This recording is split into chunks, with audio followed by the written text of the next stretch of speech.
Լոս Անջելեսի համագումարների սրահում կայացել է զբոսաշրջության զարգացմանը նվիրված Միացյալ Նահանգների ամենահեղինակավոր էքսպո ցուցահանդեսը, որի գլխավոր կազմակերպիչն է Լոս Անջելես Թայմսը։ Առաջին անգամ աշխարհի 500 մասնակիցների կողքին հեղինակավոր այս ցուցահանդեսին ներկայացրել են նաև Հայաստանն ու Լեռնային Ղարաբաղը։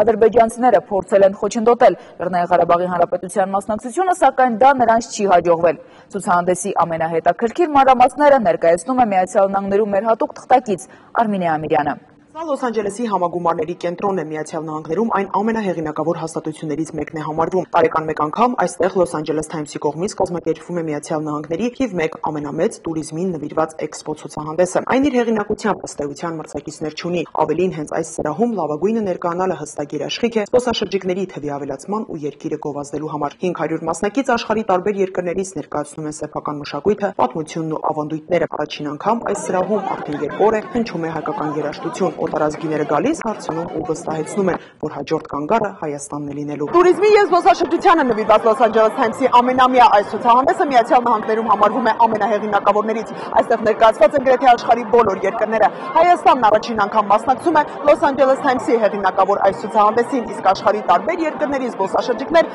արդեն պատրաստվում են այս տարի այցելելու Հայաստան։ Առաջին անգամ Լոս Անջելես Թայմսի կողմից կազմակերպված հեղինակավոր այս միջոցառմանը կողք կողքի աշխարհին որպես լավագույն զբոսաշրջային կենտրոն ներկայացվում է Հայաստանն ու Լեռնային Ղարաբաղը։ Հայ-ամերիկյան առևտրի պալատը, Հայաստանի Հանրապետության կառավարությունը, տուրիստական գործակալություններն ու հայ բարերարները ուրախ են, որ մեզ հաջողվեց առաջին անգամ Հայաստանը գովազդել այս հսկա միջոցառման ընթացքում։ Հայկական տաղավարը երբեք ազատ չի եղել։ Մեր ցանկությունը մեկն է, որպեսզի ավելանա Հայաստան այցելող ոչ միայն հայ զբոսաշրջիկների, այլև օտարազգիների թիվը։ Միացյալ Նահանգների զբոսաշրջային քարտեզի վրա Հայաստանը ներկայացվում է որպես ապահով, պատմական ու մշակութային հարուստ ժառանգություն ունեցող երկիր։ Ամերիկացիների համար ապահովությունը թիվ 1 խնդիրն է։ Ցուցահանդեսի ընթացքում Հայաստանն ու Ղարաբաղը հազարավոր այցելուներ բացահայտեցին որպես զբոսաշրջության համար գրավիչ վայր։ Հպարտություն ենք ապրում այսօր, քանի որ ունենք բավականի տարբեր երկրներից եկած հայեր, որ միասնական ձևով դարձրեցինք սա wow factor Ամերիկայում, լինելով հայ տարբեր երկրներից գալով, տարբեր акցենտներով խոսալով, բայց եղավ հայկական event, ամենակարևորը եւ գրավեցինք ամերիկյան շուկան։ Դա մեր թարգեթն էր եւ կարծում եմ դա ստացվեց մեզ մոտ։ Կազմակերպիչների համար չափազանց կարևոր է, որ այս ցուցահանդեսին կարողացավ ներկայանալ նաեւ Լեռնային Ղարաբաղը։ Ադրբեջանը փորձել է ամեն կերպ խոչընդոտել Ղարաբաղի մասնակցությանը, սակայն դա չի հաջողվել։ Նշենք, որ տարեկան շուրջ 20%-ով ավելանում է Ղարաբաղ այցելող զբոսաշրջիկների թիվը։ Միացյալ Նահանգներում Լեռնային Ղարաբաղի հատուկ ներկայացուցիչը ուրախ է, որ Լեռնային Ղարաբաղ այցելող ցանկացողների թիվը մեծ է եղել։ Իհարկե շատ կարևոր է, որ մենք այսօր մասնակցում ենք նման միջոցառումում։ Ինչպես գիտեք, շատ հազվադեպ է լինում, որ Ղարաբաղը կարող է լիարժեք ներկայացնել իր ծառայությունները եւ իր, գիտեմ, ներկա հնարավորությունները միջազգային հանրության համար։ Ու մենք հույս ունենք, որ նման միջոցառումներում մասնակցությունը մեզ թույլ կտա ավելացնել տուրիստների քանակը եւ տարեց տարի ավելի շատ մարդիկ կիմանան, որ Ղարաբաղը ունի ոչ միայն յուրահատուկ պատմամշակութային ժառանգություն, այլ նաեւ տարեց տարի զարգացող տուրիստական ենթակառուցվածք։ Իսկ երկու օր գրեթե ժողովուրդը միշտ ժողովուրդ ենք ունեցել մեր բուքի մեջ եւ շատ հպարտ եմ, որ առիթ ստեղծվա, որ մենք Ղարաբաղը կառավարությունը կարողանանք ներկայացնենք, մեր туриզմը կարողանանք ներկայացնենք եւ շատ մարդիկ հետաքրքրված են Ղարաբաղով եւ կարողացանք ինքնությունները, պատմությունը, ժողովրդի ջերմության մասին խոսենք ժողովրդի հետ։ Իսկապես սա Հայաստանն ու Լեռնային Ղարաբաղը գովազդելու լավագույն միջոցն էր։ Շատերը հետաքրքրված են այցելելու եւ բացահայտելու այս վայրերը որպես զբոսաշրջային կենտրոններ։ Կազմակերպիչների ցանկությունն է, որպեսզի նախորդ տարի Հայաստանում գրանցված 650,000 զբոսաշրջիկների թիվը այս տարի հասնի 1 միլիոնի։ Որտեղ է Հայաստանը, ապահով է արդյոք այն, ինչպիսի մշակութային ժառանգություն ունի։ Ահա թե որ հարցերն են ամենից հաճախ հնչում հայկական տաղավարի մոտ ամերիկացի զբոսաշրջիկների կողմից։ Ջենիֆերը Հայաստանի մասին շատ է լսել, դիտել CNN-ի գովազդն ու որոշել այցելել Հայաստան։ Իսկապես շատ հետաքրքրված եմ այցելելու Հայաստան, արդեն ուսումնասիրում եմ հայկական պատմությունն ու մշակույթը, վստահ եմ, որ այն հիասքանչ է լինելու։ Ես ապրում եմ Լոս Անջելեսում, գիտեմ հայկական պատմության եւ մշակույթի մասին, անպայման իմ հաջորդ կանգառը Հայաստանն է լինելու։ Ես եկել եմ Շվեյցարիայից եւ շարունակ փնտրում եմ հանգստի համար գրավիչ ու հարուստ պատմական անցյալ ու ներկա ունեցող երկրներ։ Վստահ եմ Հայաստանը հենց այդպիսին է լինելու։ Այս ցուցահանդեսը լավագույն առիթ է Հայաստանը նորովի բացահայտելու համար։ Մենք այս տարի պատրաստվում ենք մեր երկրորդ այցելությունը կատարել Հայաստան։ Այն շատ գեղեցիկ է։ Ես եղել եմ եվրոպական շատ երկրներում, անպայման պետք է այցելեմ նաև Հայաստան։ Դա նախ Հայաստանի դեբյուտն է, առաջին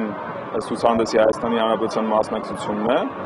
Եվ որպես կառավարություն եւ որպես մասնավոր սեկտոր։ Լոս Անջելես Թայմսի պատասխանատուները մեծ տված բացառիկ հարցազրույցի ընթացքում ասացին, որ 2010 թվականին Միացյալ Նահանգների ամենախոշոր զբոսաշրջային ցուցահանդեսը կայացավ։ Այն ցույց տվեց, որ անկախ ֆինանսատնտեսական ճգնաժամից ամերիկացիները շարունակելու են ճանապարհորդել, բացահայտել նոր վայրեր։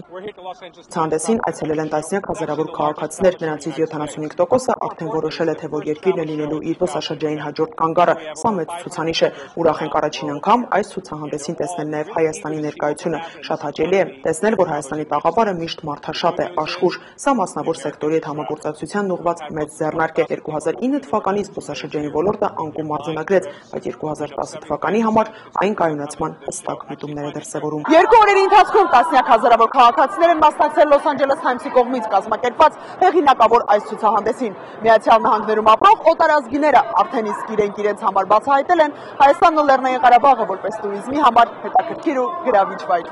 Միացյալ Նահանգներից Արմինե Ամիրյան, Ռոբերտ Խաչատրյան, Արմենիա հեռուստաընկերություն։ Վերակառուցման եւ զարգացման Եվրոպական բանկը ներկայացրել է անցումային շրջանի զեկույցը, արդյոք այն ճգնաժամ է ապրում Հայաստանում թեմայով։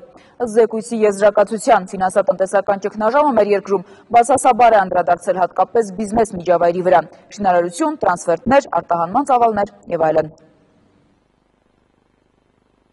Համաշխարհային ֆինանսատնտեսական ճգնաժամի հետևանքները վերակառուցման եւ զարգացման Եվրոպական բանկի երկրների վրա տարբեր են եղել։ Ճգնաժամը դանդաղեցրել է բարեփոխումների ընթացքը, ինչ վերաբերում է կոնկրետ Հայաստանին, ապա մասնագիտական խմբի գնահատականը այսպիսին է. 2009 թվականին հնայի նվազեցում 14.9%-ով։ Ճգնաժամը Հայաստանին հատկապես երկրորդ փուլում հարվածեց, զգալիորեն կրճատվեցին դրամական փոխանցումները, շինարարության ծավալները։ Ձեր կառավարության մշակած հակաճգնաժամային միջոցառումների եւ միջազգային ֆինանսական ինստիտուտների աջակցությամբ մենք 2010-ին հնայի 2%-անոց աճ ենք ակնկալում։ Զեկույցի եզրակացությամբ ճգնաժամից գրեթե չի տուժել բանկային համակարգը, սակայն ընդհանուր առմամբ ճգնաժամը ընդգծեց Հայաստանի ֆինանսական կախվածությունը արտասահմանից փոխանցումներով ֆինանսավորվող շինարարական ոլորտից։ Պետք է նշել, որ ձեր երկրում խոշոր ընկերություններին խանգարում է ավելի փոքր ձեռնարկությունների գործունեությունը ստվերային դաշտում, այլ կերպ ասած, առողջ բիզնես միջավայրի ձևավորմանը մեր կարծիքով պետք է լուրջ ուշադրություն դարձնել, հատկապես որ խնդիրներ կան նաև հարկային եւ մաքսային վարչարարության հետ կապված։ Վերակառուցման եւ զարգացման Եվրոպական բանկի մասնագետների համոզմամբ 2010 թվականին Հայաստանը ճգնաժամի կառավարումից պետք է անցում կատարի դեպի տնտեսական աճի երկարատև խթանում եւ այդ հարցում մեծ անելիք ունի բանկային ոլորտը, հատկապես կենտրոնական բանկը պարտավոր է աջակցել տեղական բանկերի հզորացմանը։ Եվս մեկ կարևորագույն բաղադրիչ Հայաստանի մասին զեկույցում բանկի մասնագետները նշում են, որ հայ-թուրքական սահմանի բացման դեպքում զգալիորեն կբարելավի հայաստանյան ապրանքների արտահանման մրցունակությունը, ինչը իր հերթին կխթանի տնտեսության աճին։ Կարեն Գևորգյան, Ալբերտ Գեդիգարյան, Արմենիա հեռուստաընկերություն։ Փափազյան Արծրունի փողոցների խաչմերուկում գտնվող կիսաքանդ շինությունն ու այնտեղ կուտակված աղբը իսկական պատուհաս է դարձել տեղի բնակիչների համար։ Մինչ բնակիչները փորձում են գտնել շինության սեփականատիրոջը կամ որևէ այլ պատասխանատուի, աղբանոցի վերածված շենքը իր անհրապույր տեսքով գրավում է նաև զբոսաշրջիկների ուշադրությունը։ Երկար ժամանակ է տիկին Աստղիկն Ավստրալիայում էր բնակվում։ 6 ամիս է, ինչ ընտանիքի հետ տեղափոխվել է Հայաստան, այստեղ ընդմիշտ հաստատվելու համար։ Բնակարան է ձեռք բերել ծանոթացել հետաքրքիր մարդկանց հետ, սակայն ամեն առավոտ պատշգամբ դուրս գալուց Արարատ լեռան գեղեցիկ տեսարանի փոխարեն նա բախվում է Փափազյան Արծրունի փողոցների անկյունում գտնվող քանդված այս շինության աղբի, գարշահոտության ու առնետների տեսարանին։ Ես Սիդնեից հետո գամ ստեղ էս աղբը տեսնել։ Բայց Մարիլինիկն ես ուզում գալ տուն, ես իմ տունն եմ։ Հարևանները վրդովված են, անտարբերությունը հատել է բոլոր սահմանները։ Վերում են աղբը թափում են, դրանից բացի շներ են գալիս, դրանք ուտում են, իրիկունները մարդիկ չեն կարողանում դուրս գան դրա պատճառով։ Ես բնակվում եմ այս կողքի նորակառույց շենքում, եկել եմ Սիդնի Ավստրալիայից եւ ինձ բոլորովին հաճելի չի այս աղբերն ու կեղտերն ու շատ վատ հոտա տհաճ հոտա գալիս, գիշերները դուրս ես գալիս այդ մեծ մկները վազում են։ Շենքում բնակարան գնես, վերևից նայես Նուբարաշենն է, Տեսովետաշենի աղբանոցն է։ Ինչքան կարելի է, այսքան բողոքել ասել։ Ուղղակի խնդրում ենք, որ այս մասը մաքրեն, այս ժողովուրդը կարողանա ապրի։ Ամոթ է կենտրոնում ապրես ու նման վիճակում։ Ուղղակի անհարմար է։ Այս տեսարանը չի վրիպում ոչ մի տուրիստի աչքից։ Տուրիստները անցնում էին խմբով, կանգնեցին, նկարահանեցին այս տեսարանը։ Շատ անհարմար է մեզ, որ կտանեն իրենց երկիրը եւ ցույց կտան։ Սիդնեյից ժամանած